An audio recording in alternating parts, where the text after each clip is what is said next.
The first thing men saw in the morning was a black seam against a wall of white. Cattle jammed along a fence that had turned into a trap. Heads down, backs rimed with ice, they pressed until the wire sang.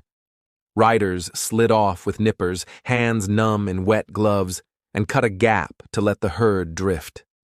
The wind shoved snow hard enough to sting through scarves. When the lead steers moved, they went with the storm. That's what cattle do when winter turns mean. They put their rumps to it and drift until something stops them. The winter of 1886 had a mean start before it turned historic. Summer burned the grass to stubble and fall rains came late. From Montana to Texas, the ranges held more cattle than they should have, lean and overstocked, owned by companies that bet on a mild season and the old rule of the open range: grass for the taking, water if you could find it, and heaven help the weak. When the first cold front dropped out of Canada in November, it slammed that door. Another front followed, then another. Snow fell fine as salt, then wet as plaster, then froze into a crust that sealed the grass under armor. Cattle couldn't punch through it. They turned their backs to the sting and drifted for miles until a river, a cut bank, or a string of barbed wire stopped them cold. Barbed wire had arrived just in time to be a net. Men found whole herds piled along it, shoulder to shoulder, the back ranks pushing the front until animals went down and didn't get up again. When riders cut the wire, the herd flowed on like water that had been dammed, not toward feed, but toward the only thing that moved: wind.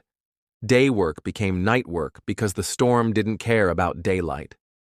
Riders pushed cattle into draws and cottonwood bottoms. They broke ice with axes and burned hay like money. Lanterns bobbed on saddle horns. Men shouted themselves hoarse over the gale. When the temperature fell sharp enough to make a rifle barrel hiss against a bare hand, they wrapped slickers tight and kept moving. Stop too long and the cold would take you too. In line camps, coffee boiled black, and men didn't bother with cups, drinking from the pot and going back out. The big outfits, the ones backed by banks back east and money from overseas, were hit hardest.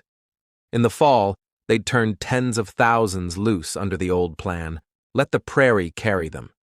Few had stacked hay or built windbreaks, because for a decade they hadn't needed to. A man could ride a week and never see a stack. Now the prairie had nothing left to give, and those big strings of cattle turned from assets to anchors. The storm didn't hit every place the same way, but the story rhymed up and down the plains.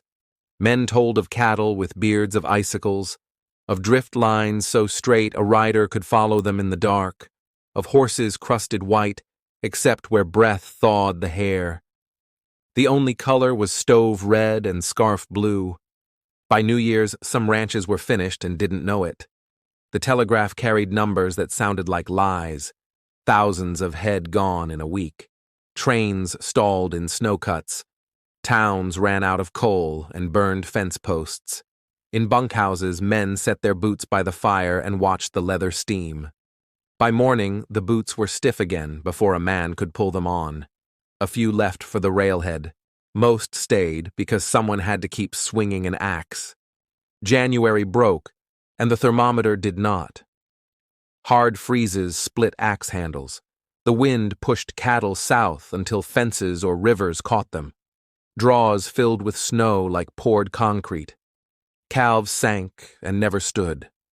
Old cows circled until they lay down and became part of a drift. Coyotes took the weak and left the rest to the cold. On the rare clear days, riders counted bodies. They quit when numbers stopped making sense. They cut wire so drifts could pass and then strung it again in case anything lived behind it. They lit fires at night to warm their hands enough to feel rains. A cowboy's life was always hard and sometimes short, but this winter made the hard parts the whole story. February brought a cruel stillness, sun on crusted fields, air so dry a Mustang's breath smoked. A rider might think the worst had passed until new cloud rolled up and the wind came back like a thrown door. Drifts at line camps stood as high as eaves. Men tunneled to the corrals. When March softened the light, it didn't soften the facts. Snowmelt ran yellow with filth. As the crust rotted, the prairie gave back what it had kept. Carcasses rose like debts. Creek bottoms turned black with bodies, legs locked stiff, heads tipped as if listening. Brand inspectors quit pretending they could sort by ownership. Hides slipped. Ears were gone. Numbers in ledgers turned from black to red in a single page. That was when the balance sheets traveled farther than the herds. Bankers in Boston and London opened letters that read like obituaries. The empires they'd financed, the outfits with English names and Scottish money, were suddenly nothing but paper. Notes came due that could not be paid. Shares that had sold on dinner party promises were worth less than their envelopes. Auctions drew crowds that looked like funerals. Some ranches survived because they had planned for a bad year. They stacked hay and built brush windbreaks and fenced meadows close to water. They kept fewer cattle and bred for heavy coats. Those herds came through thin but standing. Smaller outfits that kept their world tight, short drives, close water, a shed for the remuda, emerged into spring with work to do instead of funerals. The lesson wrote itself on the land. The open range was a gamble the house would not honor again. The spring roundup became something else. Instead of moving beeves toward the rails, men moved death. They piled carcasses and burned them where the ground would allow. There were too many to bury. Smoke hung sweet and wrong. Vultures came in a black spiral. Men rode home with the smell in their hair and dreamed of it even with windows open. New rules took shape as fast as the snow went. Barbed wire boxed winter pastures. Windmills went up where creeks failed. Sheds appeared where no one expected. Long, low barns with doors set to leeward. Men cut grass high and stacked it under tarps. 10 years earlier, those same men would have laughed at the idea. Breeds shifted toward hardier stock that could hold weight through cold. Foremen kept notebooks on feed and losses the way they once kept tallies on strays. Cowboys stood between two worlds.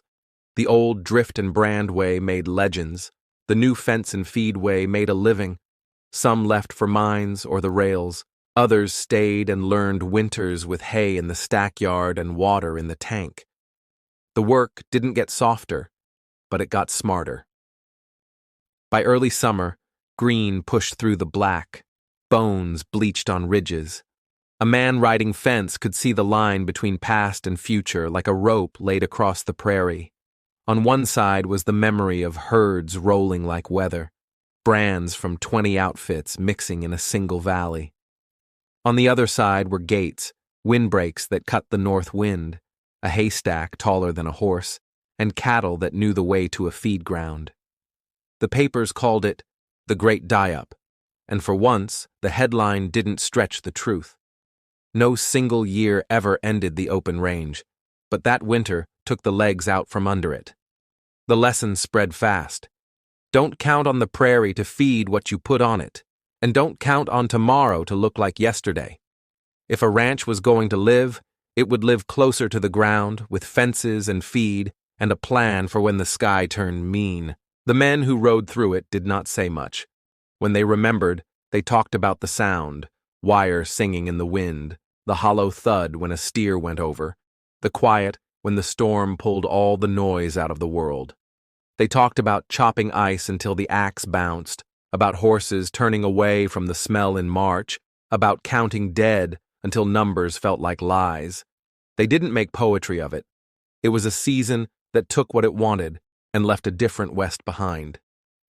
If you ride out now and find a strand of rusty wire half buried in grass, it isn't a trophy. It's a reminder. The open range was never a promise. It was a long bet with winter holding the cards. In 1886 and 1887, the house called the debt. Ranching didn't end. It learned. Fences went up, hay was stacked, bloodlines hardened, and the plains kept their people because those people adapted. Thank you for listening to Deserted Trails. Subscribe for more forgotten stories from the old frontier.